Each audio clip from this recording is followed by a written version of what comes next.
Bonjour et bienvenue dans le podcast de la Fondation 30 millions d'amis. Ici Anthony, journaliste pour le site 30millionsdamis.fr. Chaque semaine, nous vous offrons un éclairage sur une actualité autour de la protection animale. Et aujourd'hui, nous allons vous donner une bonne nouvelle.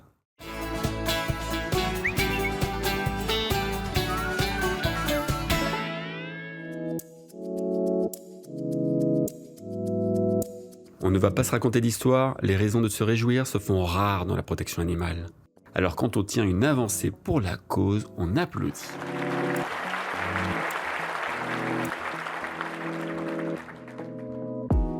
Cette avancée, il faut aller la chercher de l'autre côté du globe, en Corée du Sud. Le pays du matin calme vient d'annoncer l'interdiction de la consommation et la commercialisation de la viande de chien à partir de 2027. C'est le Parlement qui a voté à une large majorité cette loi en faveur de nos amis à quatre pattes. Il faut dire que le président sud-coréen Yoon Suk-yeol, un amoureux des animaux, en avait fait sa priorité. Selon les rapports officiels, plus de 1100 fermes élèvent chaque année des chiens à destination du marché de la viande. On parle ici d'1 million de chiens tués par année. Grâce à cette nouvelle loi, la pratique sera passible d'une peine de 3 ans de prison ou d'une amende équivalente à 20 800 €.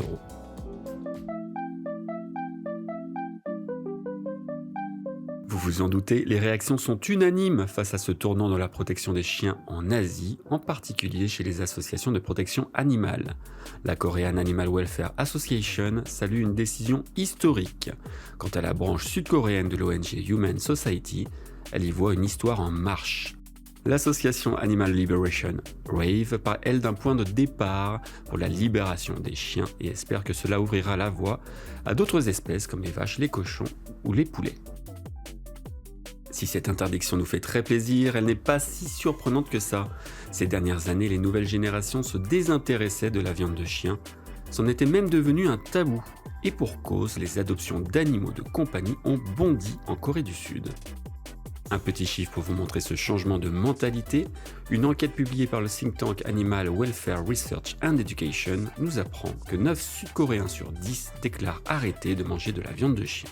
L'interdiction du commerce de la viande de chien en Corée du Sud pourrait avoir des conséquences sur le reste du continent. Rappelons que des pays comme la Thaïlande, les Philippines, Hong Kong ou encore Singapour ont déjà banni la pratique.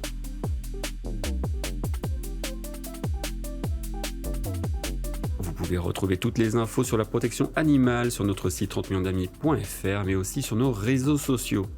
D'ailleurs, pensez à nous suivre sur nos comptes Instagram, YouTube, Facebook, TikTok et X. Et avant de nous quitter, je vais vous demander une petite faveur. Partagez cet épisode à vos amis, vos collègues, votre famille. Et soyons fous, vous pouvez aussi nous donner 5 étoiles sur votre plateforme d'écoute. En attendant, je vous souhaite à toutes et à tous une très belle journée, où que vous soyez.